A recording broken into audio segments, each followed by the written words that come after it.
चलिए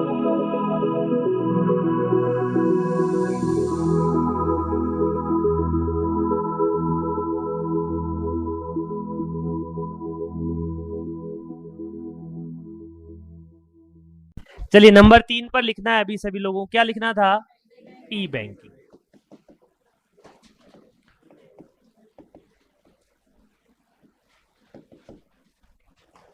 क्या लिखना है अपन को? ई बैंकिंग। ई बैंकिंग को हम दूसरे नाम से जानते हैं, तो कह सकते हैं ऑनलाइन बैंकिंग हो सकता है ये, या इसे हम कौन सा बैंकिंग कह सकते हैं? इंटरनेट बैंकिंग कह सकते हैं, या इसे हम इलेक्ट्रॉनिक बैंकिंग कह सकते हैं। एक और नाम लिख रहा हूं मैं, जिसे हम बोलते हैं वर्चुअल बैंकिंग। क्या कह सकते हैं इसे? एक और नाम कह देंगे कि कौन सी बैंकिंग है अपनी ये? वर्चुअल बैंकिंग है। कौन सी बैंकिंग कह सकते हैं? वर्चुअल बैंकिंग भी कह सकते हैं। क्या क्या नाम हो सकता है? Online banking, internet banking, electronic banking, और साथ में कौन सी बैंकिंग हो सकती है? वर्चुअल बैंकिंग भी हो सकती है। इसे हम इतने सारे नामों से जान सकते हैं। ठीक है मेरी बात? इसके आगे देखते हैं। अब मुझे ये बताओ, इस ऑनलाइन बैंकिंग के फायदे क्या हैं? किस लिए हम ऑनलाइन बैंकिंग यूज करते हैं?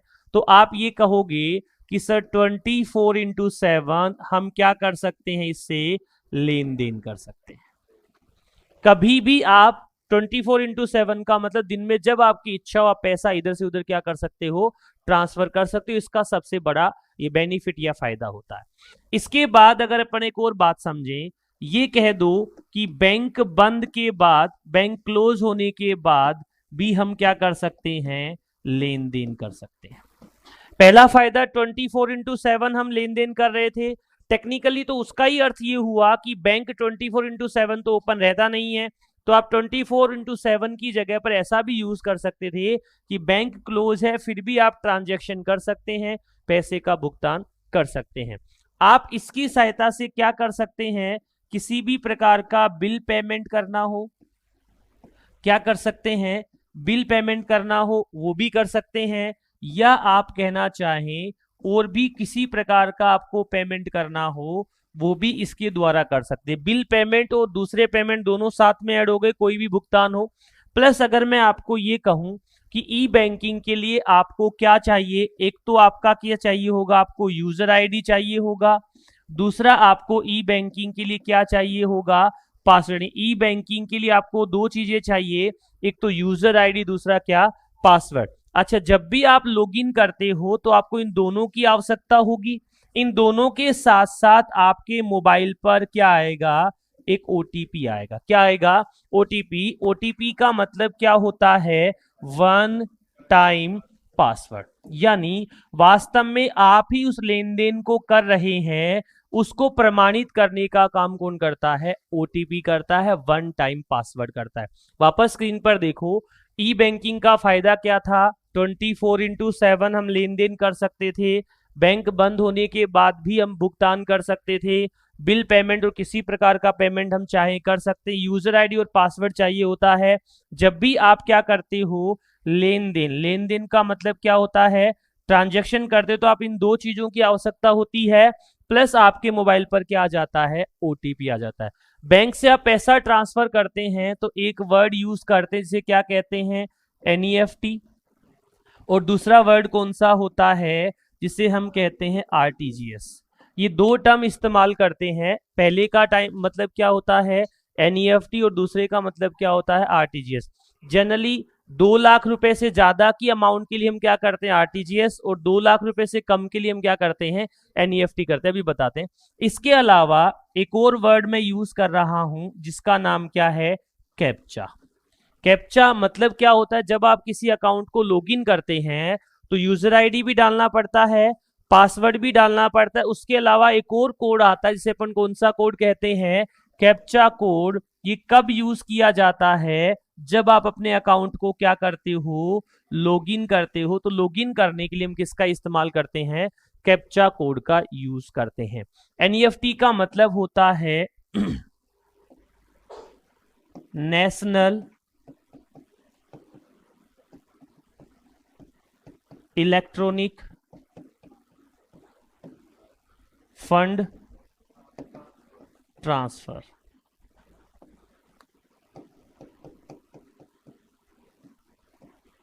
इसका मतलब होता है रियल टाइम ग्रोस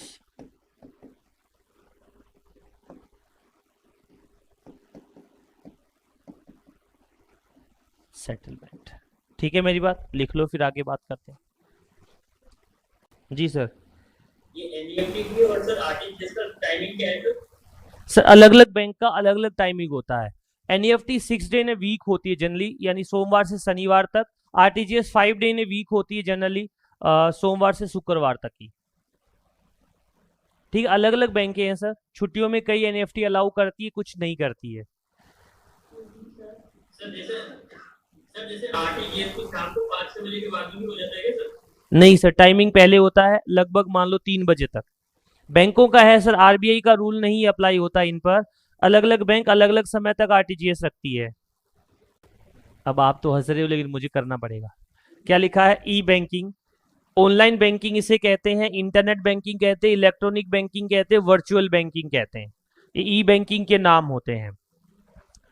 इसमें क्या कर सकते हैं हम? 24/7 ट्रांजेक्शन कर सकते हैं। बैंक बंद होने के बाद भी हम ट्रांजेक्शन कर सकते हैं।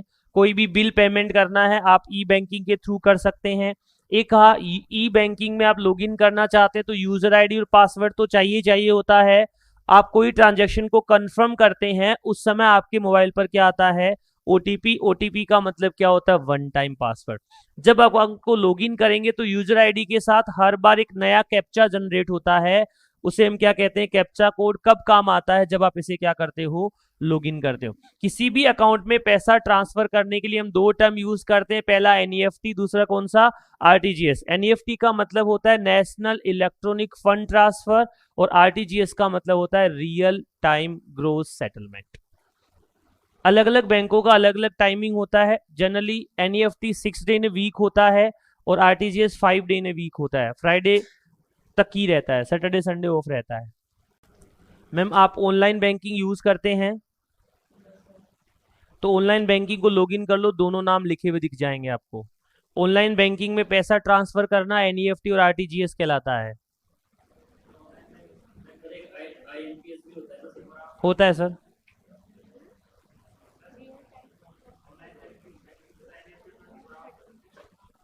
आईएमपीएस बोलते हैं उसको।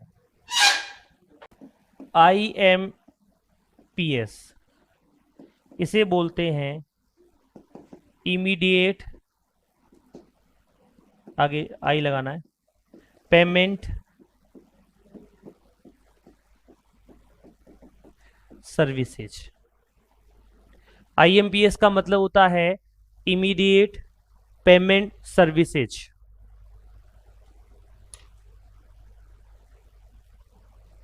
ये आप कर सकते हैं 24/7। इसका रहता है 6 डेज इन ए वीक। ये रहता है 5 डेज इन वीक। अलग अलग बैंकों का अलग अलग होता है, इस बात को ध्यान रखना। सर जैस मेरा क्वेश्चन ये था कि सर जैसे एनईएफटी भी 2 लाख से नीचे का हो गया और आईएमपीएस भी, तो सर उस टाइम में कौन सा यूज करें तो? सर जो मर्जी करो, कोई फर्क नहीं पड़ेगा। आईएमपीएस में हैंड टू हैंड अगले खाते के में पैसे जाएंगे, जैसे आपने अभी भेजा चले जाएंगे। इसमें क्या होगा? आपने अभी एनईएफटी किया तो घंटे 2-3 घंटे बाद बैंक का साइकिल होता है, उस साइकिल के बाद पैसा जाता है। Okay sir. और दूसरा सर, मेरी बात सुनो सब लोग, आपके पास अलग अलग बैंक में अकाउंट होगा। किसी का एसबीआई में है, किसी का पीएनबी में है, किसी का मतलब बड़ौदा में है। तो सब बैंकों की लिमिट अलग अलग है, कितना पैसा आप ट्रांसफर कर सकते हो। प्लस आप जो कार्ड इस्तेमाल कर रहे हो, वीजा कार्ड है, रुपे कार्ड है, मास्टर कार्ड है, उससे भी लिमिट आपकी निर्धारित होती है। ठीक है मेरी बात? तो मैं ऐसा नहीं कह सकता हूं कि एक बैंक आपको फुल डे सर्विस देगी। आईएमपीएस की भी वो बैंक का लिमिट होता है कि अब इससे ज्यादा आईएमपीएस नहीं कर सकते। दूसरा सुनो, मैं एक बैंक यूज करता हूं महाराष्ट्र। बैंक ऑफ महाराष्ट्र में क्या है, आज मैं बेनिफिशियरी ऐड करूंगा, यानी जिसको मुझे पैसा भेजना है किसी खाते में, तो आज मैं ऐड करूंगा, 24 घंटे बाद पैसा ट्रांसफर कर सकता हूं मैं। सर आईसीआईसी में भी यही? सर दूसरा, मैं एक्सिस बैंक यूज करता हूं, अभी मैंने ऐड किया, उसके 30 मिनट बाद पैसा भेज सकता हूं। मैं पेटीएम भी यूज करता हूं, मुझे क्रेडिट कार्ड से पैसे निकालने हैं तो पेटीएम कहता है पहले 1500 रुपए तक तो आप निकाल लो हैंड टू हैंड, लेकिन उससे ज्यादा पैसे निकालने तो आपको आधा घंटा वेट करना होगा। यानी आप नए कार्ड को ऐड करके हैंड टू हैंड लाख रुपए उसे स्वैप या ऐड नहीं कर सकते, उसके लिए आपको क्या करना पड़ेगा, आधा घंटा या 15 मिनट या 20 मिनट का क्या करना होता है, वेट करना होता है। अलग अलग बैंक की अलग अलग पॉलिसी है, इसमें आरबीआई इंटरफेयर नहीं करता है, ठीक है। वो कहता है जितना मर्जी करो, बैंक टू बैंक रहता है। इंट्रा बैंक अलग होता है सर, और सेम बैंक में अलग होता है, दोनों का फर्क होता है। एक्सिस टू एक्सिस आप हैंड टू हैंड कर सकते हो, आप PNB to PNB hand to hand पैसा ट्रांसफर करते हो। सुनो, चेक लगाते हैं अपन किसी का अकाउंट में, अगर चेक एक्सिस बैंक का है या पीएनबी का और पीएनबी में लगा है तो सेम डे क्लियर हो जाता है, ठीक है। अगर आपका चेक एक्सिस का है और एसबीआई में लगा रहे हो तो 2-3 वर्किंग डेज का आपको टाइम लगता है। आप फोन पे भी पैसा ट्रांसफर करते हो, इंस्टेंट होता है हैंड टू हैंड, लेकिन फोन पे फिर भी कहता है क्या कि आपको 2 से 4 या 1 से 2 दिन पैसा ट्रांसफर करने में लग सकता है, लेकिन लगता नहीं है, वो हैंड टू हैंड हो जाता है। लेकिन बैंक अपने पास वो मतलब क्या होता है, वैल्यू लेके चलता है, स्पेस लेके चलता है, फ्यूचर में अगर कम ज्यादा हो तो दिक्कत नहीं है, ठीक है। ये अलग अलग बैंकों का नियम है, आप तो टर्म समझो कि इसका मतलब क्या होता है, बस उससे ज्यादा कुछ नहीं करना। आगे बढ़ सकता हूं, बोर्ड पर लिखा हुआ नॉर्मल था। अब सुनो, एक तो इंटरनेट बैंकिंग अलग वर्ड है और मोबाइल बैंकिंग अलग है, इस शब्द को समझना। इंटरनेट बैंकिंग शब्द अलग था और मोबाइल बैंकिंग शब्द अलग है। अभी मैंने इसमें कहीं मोबाइल बैंकिंग का वर्ड यूज नहीं किया, अगर आपने ध्यान से देखा हो तो। अब देखो, मैं एक प्रश्न पूछ रहा हूं, internet banking is note A, simple सा वर्ड बनाया, virtual banking,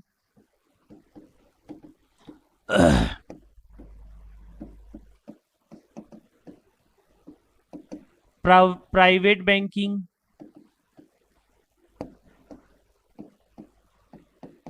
online banking.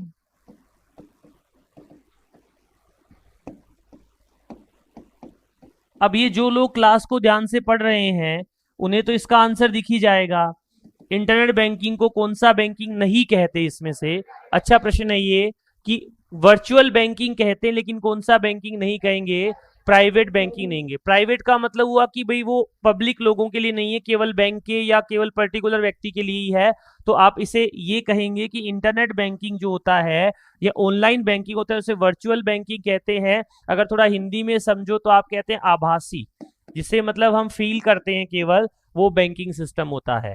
Online electronic की हम बात करते हैं। अब देखो, आगे मैं यूज कर रहा हूं मोबाइल बैंकिंग, या मैं कह दूं आपको ऑनलाइन बैंकिंग के जो टर्म्स है उनके केस में हम कैसे ऑनलाइन भुगतान करते हैं। तो आप ऐसे कह सकते हो, ऑनलाइन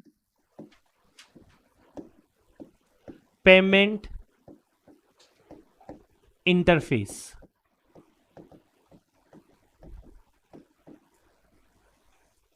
या ऐसे कह दो ऑनलाइन पेमेंट गेटवे। ऐसे कौन कौन से तरीके हैं जिससे हम ऑनलाइन भुगतान करते हैं? पहला तरीका, क्या हम क्रेडिट कार्ड, डेबिट कार्ड से ऑनलाइन भुगतान कर सकते हैं क्या? भाई बताओ, क्या हम क्रेडिट कार्ड, डेबिट कार्ड से ऑनलाइन भुगतान कर सकते हैं क्या? अच्छा, ऑनलाइन भुगतान करने के लिए हम नंबर दूसरे पर क्या ऑनलाइन बैंकिंग का भी यूज कर सकते हैं क्या? ये वर्ड भी है। ऑनलाइन भुगतान करने के लिए हम किसका यूज कर सकते हैं? आप कहोगे सर हम किसका यूज कर सकते हैं? मोबाइल बैंकिंग का यूज कर सकते हैं। आप कहोगे सर हम किसका यूज कर सकते हैं? वॉलेट्स का भी यूज कर सकते हैं। आप ये कहोगे कि सर हम किसका यूज कर सकते हैं? यूपीआई का भी यूज कर सकते हैं।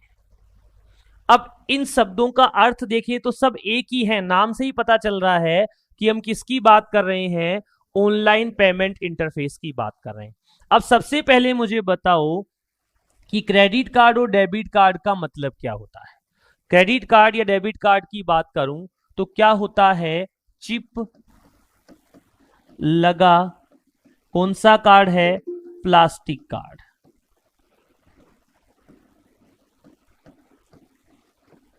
अच्छा, क्रेडिट कार्ड में क्या होता है, एक पोस्ट पेड कार्ड होता है, और डेबिट कार्ड जो होता है एक कौन सा कार्ड होता है, प्रीपेड कार्ड होता है। प्रीपेड भी वर्ड इसलिए यूज नहीं कर रहे कि पहले हमने पे नहीं किया, लेकिन इसके लिए आपको बैंक क्या करता है कि आप पहले यूज करो और बाद में पैसा दो। प्रीपेड का मतलब क्या हुआ, पहले पैसा दो और बाद में क्या कर लो, यूज कर लो। हम यूज करते हैं कॉमर्स के इसमें प्रीपेड इनकम या अक्रूड इनकम, अगर आपने नाम सुना हो तो ये कुछ टेक्निकल वर्ड है जो आप कॉमर्स में सीखे होंगे। तो डेबिट कार्ड और क्रेडिट कार्ड चिप लगा हुआ कार्ड होता है, और इसे जारी कौन करता है, जिसे कौन इश्यू करता है, इसे बैंक इश्यू करता है। अच्छा, कार्ड के पीछे नंबर होता है सीवीवी या क्या बोलते हैं, सीवीसी।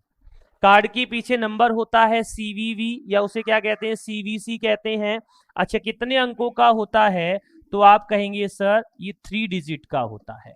इसे बोलते हैं कार्ड वेरिफिकेशन, और अगला वर्ड क्या है, वैल्यू। इसे बोलते हैं कार्ड वेरिफिकेशन, और अगला वर्ड क्या होता है, कोड। एक ही बात है, कार्ड के पीछे 3 डिजिट का एक नंबर होता है, उस नंबर को हम क्या कहते हैं, सीवीसी नंबर भी कह सकते हैं और उसे सीवीवी नंबर भी कह सकते हैं। चाहे क्रेडिट कार्ड हो चाहे डेबिट कार्ड हो, उन दोनों के पीछे ऐसा लिखा होता है। क्रेडिट कार्ड या debit card generally bank issue करता है, या कोई फाइनेंस कंपनी जो अपना कार्ड देकर पैसा आप लोगों को देना चाहती है वो इश्यू कर सकती है। ठीक है, क्रेडिट कार्ड डेबिट कार्ड में एक ही चीज का फर्क होता है कि आपको क्या करना पड़ेगा, डेबिट कार्ड में तो खाते में पैसे होंगे तभी आप इस्तेमाल कर पाएंगे, और क्रेडिट कार्ड में क्या होता है, आपके खाते में पैसा नहीं होता, लेकिन बैंक आपको एक फिक्स अमाउंट की लिमिट देता है कि आप 50,000 रुपए तक हमारे इससे यूज कर लो। बाद में 45 दिन या 60 दिन, अलग अलग बैंकों का अलग अलग समय है। पहले तो जनरल क्रेडिट कार्ड में 45 डेज में आपको पेमेंट करना पड़ता था, लेकिन आजकल बजाज और आरबीएल ने एक नया क्रेडिट कार्ड लॉन्च किया है, इंस्टेंट बैंक का भी आता है, वीजा कार्ड। उसमें आप 60 से 65 दिन की लिमिट यूज कर सकते हैं, यानी आज आप पैसा निकालो और आज के 65 दिन बाद पैसे का भुगतान करो। ठीक है मेरी बात, चलिए थोड़ा सा लिखिए फिर बात करते हैं। ऑनलाइन पेमेंट इंटरफेस में आप तो एक नंबर पे लिख लो किसका, credit card and debit card, और ये सब लिख लो जो मैंने लिखाया है। इन सब के बारे में एक एक करके बताता हूं, एक क्वेश्चन भी लिख लो। कथन फर्स्ट, एटीएम की पिन 4 कैरेक्टर के होते हैं। दूसरा है, कैप्चा मानव व मशीन की पहचान करता है जो हर बार अलग होता है। फर्स्ट गलत है, सेकंड क्या है, सही है। पहला गलत है, दूसरा सही है। अब कईयों के मन में विचार आया, सर पहला गलत कैसे, तो पहला गलत ऐसे कि आपने जो पासवर्ड लगा रखे वो ABCD में लगा रखे कि 1 2 3 में लगा रखे हैं। तो 1 2 3 अक्षर होते हैं कि डिजिट होते हैं, भी कैरेक्टर होते हैं कि डिजिट होते हैं, तो कैरेक्टर कैसे हो जाएगा। पहला अपन ने पढ़ लिया था क्रेडिट कार्ड डेबिट कार्ड, दूसरा हमने देखा ऑनलाइन बैंकिंग, ये जिक्र हो गया था। तीसरा क्या है, क्या नाम है, mobile banking.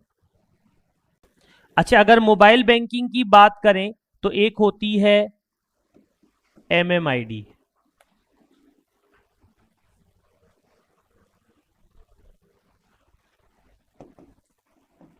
Mobile money identifier, एक 7 डिजिट की होती है।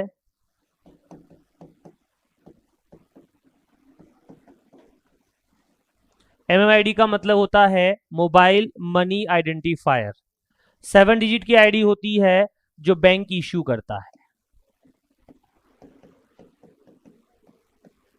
यानी अगर हमें मोबाइल बैंकिंग का इस्तेमाल करना तो एक MMID बैंक से जारी कर जाते हैं, और ये जारी भी IMPS के थ्रू होती है, मतलब वास्तव में इसी का रेफरेंस है एक ही। ठीक है, जब IMPS करते हैं हम लोग, पैसा ट्रांसफर करते हैं, उस समय हम IMPS का यूज कर सकते हैं, अकाउंट नंबर का यूज कर सकते हैं, या MMID का यूज कर सकते हैं। 7 डिजिट की एक आईडी होती है, इसे बैंक इश्यू करता है। ठीक है, पहला credit card debit card clear हुआ। दूसरा ऑनलाइन बैंकिंग हमने ऑलरेडी पीछे लिखा था। तीसरा मोबाइल बैंकिंग में हमने क्या कहा कि एक MMID वर्ड होता है जिसे कहते हैं मोबाइल मनी आइडेंटिफायर, 7 डिजिट की आईडी होती है जिसे बैंक इशू करता है। ठीक है, लिख दिया सबने? लिख लो एक बार, आगे बढ़ जाते हैं जिससे। ठीक है, यहां तक कोई दिक्कत नहीं है। अब इससे पहले एक वर्ड देखना है अपन को। वॉलेट से पहले हम यूपीआई लिख रहे हैं क्योंकि वॉलेट के अंदर भी हम यूपीआई का इस्तेमाल करते हैं, इसलिए यूपीआई का मतलब क्या होता है? Unified payment interface. Unified payment interface, इसे बोल सकते हैं एक प्रकार का वर्चुअल अकाउंट नंबर होता है। यूपीआई जो होता है वो एक प्रकार का वर्चुअल अकाउंट नंबर होता है। यूपीआई का मतलब होता है एक वर्चुअल अकाउंट नंबर।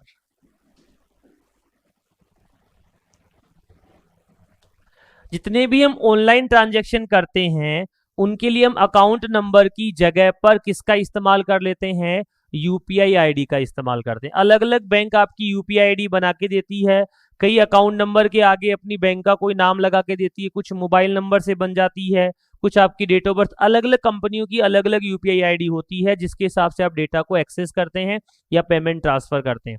ठीक है, अब यूपीआई के केस में एक जनरल सी बात अपने को देखनी है, वो क्या है सुनो।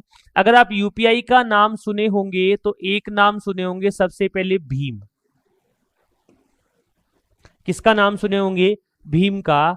इसके बारे में हम जिक्र करें तो 30/12/2016, इसकी छोटी सी डेट याद रखनी है। कब की बात करेंगे हम? 30/12/2016 की बात कर रहा हूं। भीम का पूरा नाम होता है Bharat interface for money. Technically तो ये भीमराव अंबेडकर के नाम पे रखी गई है, लेकिन मैं ऐसे कह सकता हूं कि इसका फुल फॉर्म क्या होता है? भारत इंटरफेस फॉर मनी होता है। ठीक है मेरी बात? कब लॉन्च हुआ था ये? 30 दिसंबर 2016 को। किसके लिए इसे यूज किया गया था? तो आप सिंपल भाषा में बोल सकते हो ऑनलाइन पेमेंट के लिए इसे लॉन्च किया गया। करने वाले का नाम था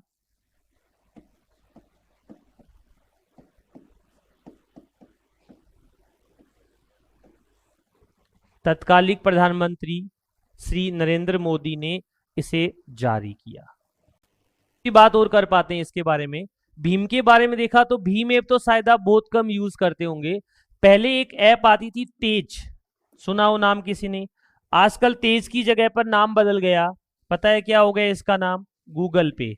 गूगल ने पहले गूगल तेज निकाला था, फिर बाद में क्या कर दिया, इसे गूगल पे कर दिया। ठीक है मेरी बात? तेज की जगह चेंज करके इसका नाम निकाल दिया। गूगल तेज था पहले, अब क्या हो गया? गूगल पे हो गया। अब मैं यहां पर केवल भीम ऐप की बात बताकर आपको पीछे ही ले चलता हूं, जहां पर हम किसके बारे में बात कर रहे थे? यूपीआई, और साथ के साथ किसके बारे में बात कर रहे थे?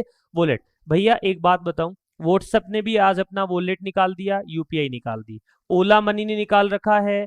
अब आप जहां भी जिस भी, जस्ट डायल का नाम सुना होगा, जस्ट डायल। जस्ट डायल क्या है? लोकल सर्च इंजन है। मतलब जहां पर आप फोन मिलाओ 888 पर, मतलब 88 दबा लो 10 बार, फोन करो कि मुझे उस डॉक्टर के नंबर चाहिए, जस्ट डायल देता है। जस्ट डायल ने भी अपना ऐप बना रखा है, उस पर भी आप पैसा इधर से उधर यूपीआई के थ्रू ट्रांसफर कर सकते हो। उसमें भी वॉलेट में आप पैसा ऐड कर सकते हो। तो वॉलेट तो आजकल जितनी भी कंपनियां हैं, चाहे ई कॉमर्स वाली हो चाहे नॉर्मल कंपनियां हो, अपना वॉलेट बना लेती है। स्विगी ने भी वॉलेट बना रखा है, पता हो तो आपको। जोमेटो ने भी बना रखा है। वो स्विगी जोमेटो वाले क्या कर रहे हैं, वो तो कई कंपनियां तो ऐसी है कि वॉलेट को खुद के ही काम में लेने का मौका देती है कि भैया आप हमारे में ऐड कर लो, इसी से ऑर्डर कर लेना। ठीक है मेरी बात? दूसरा, कुछ कंपनियां ऐसी होती है कि आप एक वॉलेट से पैसा डालकर दूसरे वॉलेट में पैसा ट्रांसफर कर सकते हो। कुछ लोग ऐसे होंगे जो क्रेडिट कार्ड का यूज करते हैं क्या? अच्छा, क्रेडिट कार्ड से पैसे पेटीएम में ऐड करते हो तो चार्ज लगता होगा 2%। 10,000 रुपए पे चार्ज नहीं लगेगा। तरीका मैं बता देता हूँ। आप पैसा, जोमेटो एप्लीकेशन आता है, उसमें 10,000 रुपए ऐड कर लो, वो आपके पैसे अकाउंट में डायरेक्ट जा सकते हैं, उस पर कोई भी चार्ज नहीं ले सकता, क्रेडिट कार्ड या डेबिट कार्ड। मेरे कहने का मतलब बहुत सारी एप्लीकेशंस ऐसे वॉलेट देती है जिसपे चार्ज क्या होता है, फ्री होता है। अभी थोड़े दिन पहले पेटीएम में आपने देखा हो तो अकाउंट में पैसे डालने का भी चार्ज लिया करता था और पेटीएम के अंदर ऐड करने का भी चार्ज लिया करता था। इसका मतलब जो चार्ज 2% लगता था वो आदमी को कितना परसेंट पे करना पड़ता, 4%। लोगों ने पेटीएम लेना ही बंद कर दिया कि भाई अकाउंट में डालने के पैसे लग रहे हैं और ये भी पेटीएम पे ले रहे हैं तो नहीं लेंगे। तो पेटीएम ने अब ये प्रोसीजर हटा दिया कि आप ऐड करोगे कहीं से तो पैसा लगेगा, लेकिन अगर आपके वॉलेट में पैसा है उसे आप ट्रांसफर करना चाहते हो तो आपको किसी भी प्रकार का भुगतान नहीं करना होगा। ठीक है, तो अगर मैं कहूं यूपीआई, तो जितने भी एप्लीकेशन हम यूज करेंगे, जैसे मैंने कहा फोन पे, क्या फोन पे यूपीआई है क्या? बिल्कुल है।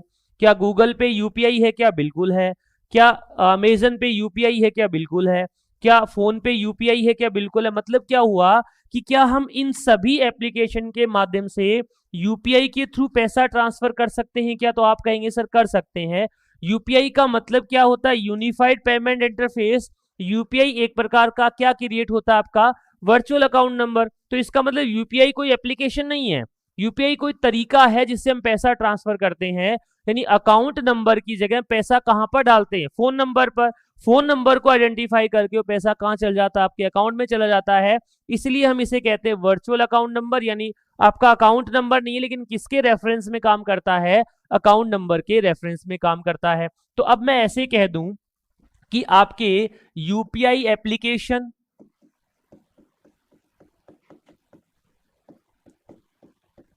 प्लस वॉलेट, सबसे पहला नाम लिख रहा हूं, केवल एक ऐसा है जिसे हम कहते हैं गूगल पे या हम कहते हैं जी पे। क्या कहते हैं? एक होता है गूगल पे, इसको ही अलग से लिखना है, बाकी लिखने की जरूरत नहीं पड़ेगी। गूगल पे और जी पे केवल यूपीआई पर आधारित है। हो सकता है 6 महीने बाद ये लाइन बदल जाए, क्योंकि पिछली बार जब मैंने पढ़ाया था ना तो मैंने ये भी लिखाया था कि फोन पे और गूगल पे यूपीआई पर आधारित है। पहले फोन पे का क्या नहीं था? वॉलेट नहीं था। हो सकता है 10 दिन बाद ही गूगल अपना वॉलेट बना दे, गूगल पे बना दे, तो आप इसे इस लाइन को हटा देंगे। क्या कहा मैंने? जीपे गूगल पे केवल यूपीआई पर आधारित है, इसका वॉलेट नहीं होता है।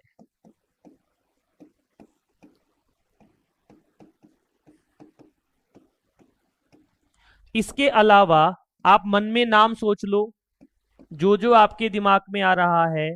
फोन पे, पेटीएम, ओला मनी,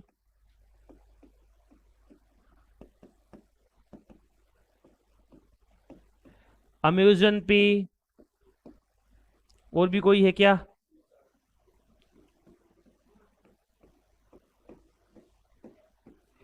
फ्री चार्ज, एसबीआई, बड़ी।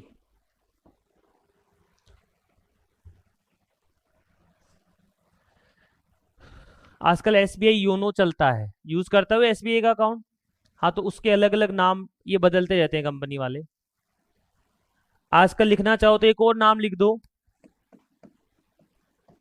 क्या लिख रहा हूं बताओ? क्या लिखा है? व्हाट्सएप। व्हाट्सएप भी इसी में आता है। आजकल उसने लॉन्च किया है, अभी इतना हम इस्तेमाल नहीं कर रहे हैं।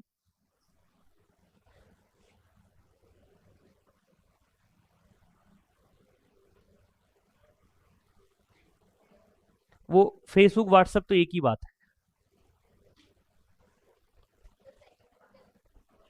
पेटीएम,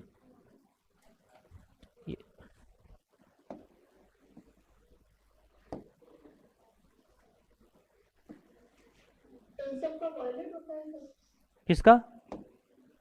जो भी आपने लिखे ना सर। अभी लॉन्च हुआ है मैडम, इसके बहुत सारे फीचर्स तो ऐड ही नहीं है उसमें, यूज ही नहीं कर रहे हैं, प्राइवेसी मैटर चल रहा है इसका। सर एयरटेल भी प्रोवाइड कराता है कि बिल्कुल कराता है सर।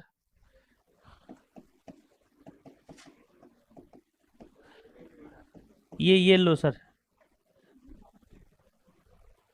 एयरटेल का भी आता है, मैंने कहा जोमेटो का भी है, स्विगी सबका है। ऐप बनाते हैं वो फीचर कंपनी वाले अपने आप जोड़ते रहते हैं उसमें कि भाई एक फीचर जोड़ देते हैं। लिख दिया सबने? थोड़ा सा और लिखते हैं, बाकी एक दिन बाद ही लेंगे क्लास, अभी आज नहीं करेंगे कंप्लीट इसको। हाँ, एक और पेमेंट की बात हमने की। अब देखो और बहुत सारे ऐसे इंटरफेस है जिनका हम क्लास में भी जिक्र करते हैं। तब थोड़ी देर पहले लाइट नहीं तब भी जिक्र किया था। एक आधार अनेबल्ड पेमेंट सिस्टम भी होता है। एक ऐसा सिस्टम भी है जिसके पास मोबाइल फोन नहीं है, मोबाइल फोन नहीं in the sense Android phone नहीं है, क्या वो भी पैसे निकाल सकता है क्या? अरे जिसके पास आधार कार्ड है लेकिन क्या नहीं है, एंड्रॉइड वाला फोन, नहीं तो ई मित्र की दुकान पर जाएगा, अंगूठा लगाएगा अपना, आधार अनेबल सिस्टम बोलते हैं, वहां से पैसा निकाल लेगा। एक यूएसएसडी बोलते हैं कि अपने मोबाइल पे एमएमआईडी के थ्रू हम पैसा इधर से उधर ट्रांसफर कर सकते हैं। ये भी इस मोबाइल बैंकिंग के कुछ फीचर्स है जिनका हम इस्तेमाल करते हैं। प्लस एक पॉइंट बताऊं आपको, आप देखो आजकल ई मित्र पर लगभग बैंकिंग सर्विसेज भी यूज होने लग गई है।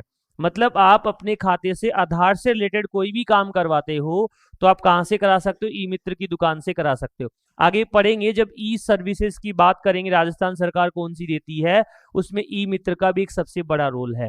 क्या कभी आपने एक वर्ड सुना है क्या, लोक मित्र? किसी दुकान पे लिखा देखा है क्या? जी सर, ये मित्र को ही बोलते हैं। एक वर्ड और है, क्या कहते हैं? जन मित्र। टेक्निकली ई मित्र का ही नाम जन मित्र होता है, ई मित्र का नाम ही क्या होता है? लोक मित्र होता है। पर दोनों का फर्क है, शहरी क्षेत्र में इसे क्या कहा जाता है? लोक मित्र कहा जाता है, और ग्रामीण क्षेत्र में इसे क्या कहा जाता है? जन मित्र कहा जाता है। ग्रामीण क्षेत्र में ई मित्र का जो पोर्टल होता है ना, जनरली वो सरकार की सर्विसेज में शामिल होता है, और यहाँ पर क्या होता है? पब्लिक प्राइवेट मोड पे चलता है। यानी एक जने ने ई मित्र खरीद रखा है, वो उसके लाइसेंस पूरे जयपुर में बांट देता है। यानी वास्तव में जिस ई मित्र से आप पैसा निकाल रहे हो, फॉर्म भर रहे हो, वो ई मित्र का मालिक नहीं, उसने फ्रेंचाइजी को सबलेट कर रखा आगे सबके साथ। और गांव में जो ई मित्र मिलता है वो जनरली एक जने को मिलता था, और वो सरकार के थ्रू रजिस्टर्ड होते थे, उसी पर उसका काम होता था। लेकिन आजकल तो क्या करते हैं, हर जो फ्रेंचाइजी वाले हैं वो गांव में भी दे देते हैं, शहर में भी देते हैं। लेकिन टेक्निकली जो शब्द इस्तेमाल हुआ था, ग्रामीण क्षेत्र में इसे अपन क्या कहते थे? जन मित्र कहते थे। और शहरी क्षेत्र में ई मित्र को हम किस नाम से जानते हैं? लोक मित्र। इसकी सर्विसेज में हम बहुत सारी बातें करेंगे। चलिए एक बात अब करके सेक्शन को खत्म कर देते हैं, फिर जो बचा हुआ रहेगा वो नेक्स्ट में देखेंगे। अगला है हमारे पास ई मित्र, सॉरी ई मित्र नहीं, ईमेल। अगली सेवाओं के अंदर हमें नाम लिखना है ईमेल, नंबर 4 पर। ईमेल का मतलब होता है क्या? Electronic mail. ईमेल को हम क्या बोलते हैं? इलेक्ट्रॉनिक मेल बोलते हैं।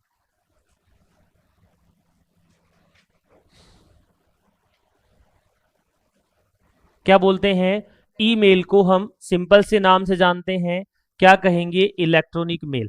अभी हमने 2-3 बातें की थी, तो हम बताएंगे 1971 में आविष्कार करने वाले का नाम था आर टॉमलिंसन।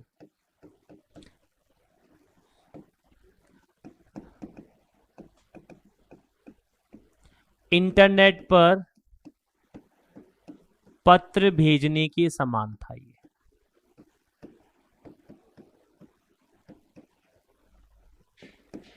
इसके साथ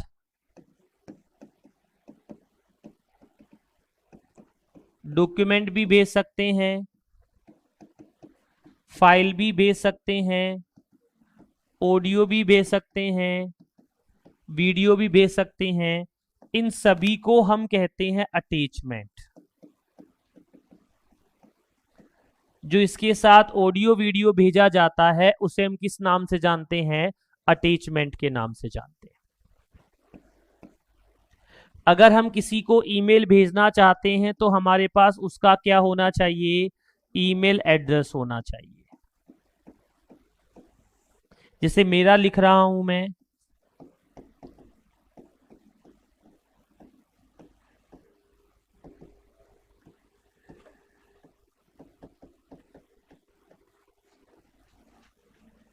waliyaprabhat@gmail.com।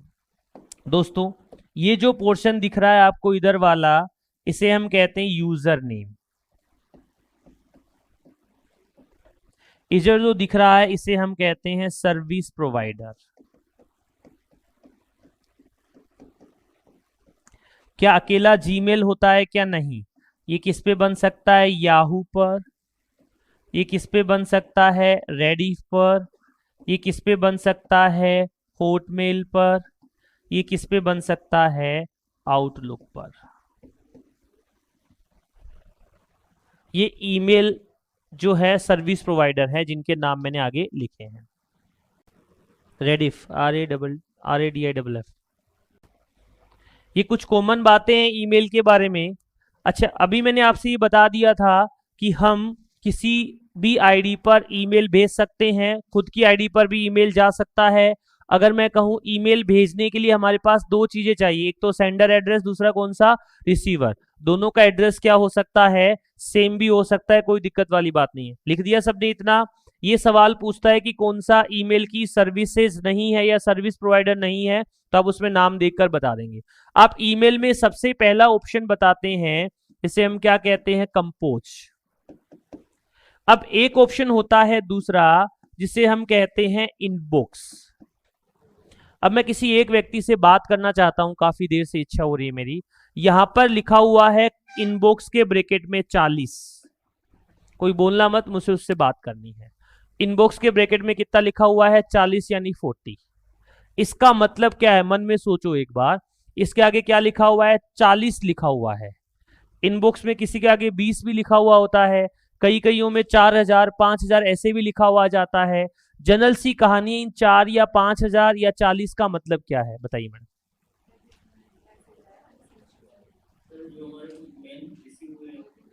हाँ, जो अपन ने मेल प्राप्त किए हैं उनकी संख्या क्या है? 40। सरासर गलत है ये। हाँ, इसका मतलब है 40 ईमेल ऐसे जो चिल्ला रहे हैं कि भैया देखो, ये किसकी संख्या है? अनरीड मैसेज की संख्या है। ठीक है मेरी बात? व्हाट्सएप में चैट में तो खूब सारी चैट होती है, लिखा आता है 10। इसका मतलब क्या है? 10 लोगों को आपने अभी तक क्या नहीं दिया है? समय नहीं दिया है। मतलब 10 मैसेज आ गए हैं, वो एक बंदे के भी 10 हो सकते हैं, वो 10 अलग अलग लोगों के भी 10 मैसेज हो सकते हैं। इसका मतलब है कि नया ईमेल क्या करना? क्रिएट करना। कंपोज का मतलब क्या होगा? क्या होगा? नया ईमेल क्रिएट करना। अच्छा भैया, नया ईमेल क्रिएट करेंगे तो एक 2 में कर सकते हैं, एक सीसी में कर सकते हैं, किस में कर सकते हैं? बीसीसी में। 2 का मतलब होता है एक जने को ईमेल भेजना, और सीसी और बीसीसी का मतलब क्या होता है? एक से ज्यादा लोगों को ईमेल भेजना। इसका मतलब क्या होता है? ब्लाइंड। अगला वर्ड क्या है? कार्बन। और अगला वर्ड क्या है? कॉपी। तो सीसी का मतलब क्या होता है? Carbon copy. बीसीसी का मतलब क्या होता है? Blind carbon copy. 2 का मतलब किसी एक जने को ईमेल भेजना हो तो काम में लेते हैं। अच्छा सुनो, अगर कहूं इसी में आपस में सबकी मेल आईडी शो होती है और इसमें आपस में शो नहीं होती है। इनबॉक्स में कौन से मैसेज रहते हैं? जो हमने क्या किए हैं? प्राप्त किए हैं, या मैं कहूं क्या किए हैं? रिसीव किए हैं, वो रहते हैं। चलिए अगले नंबर पे एक ऑप्शन होता है सेंट, और एक होता है आउटबॉक्स। होते हैं कि ऑप्शन ये ईमेल में? बताओ, सेंट का मतलब क्या होता है? आउटबॉक्स का मतलब?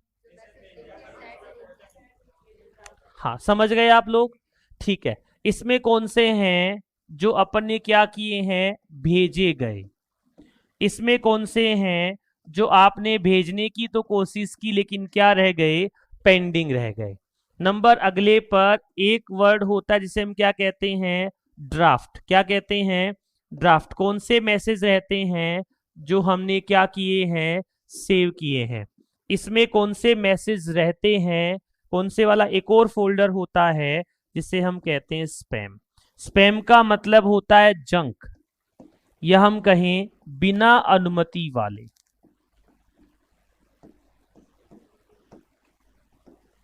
जो बिना परमिशन आपकी आईडी पर आए हैं, यूजलेस भी हो सकते हैं, यूजफुल भी हो सकते हैं, उन्हें हम कहते हैं स्पैम।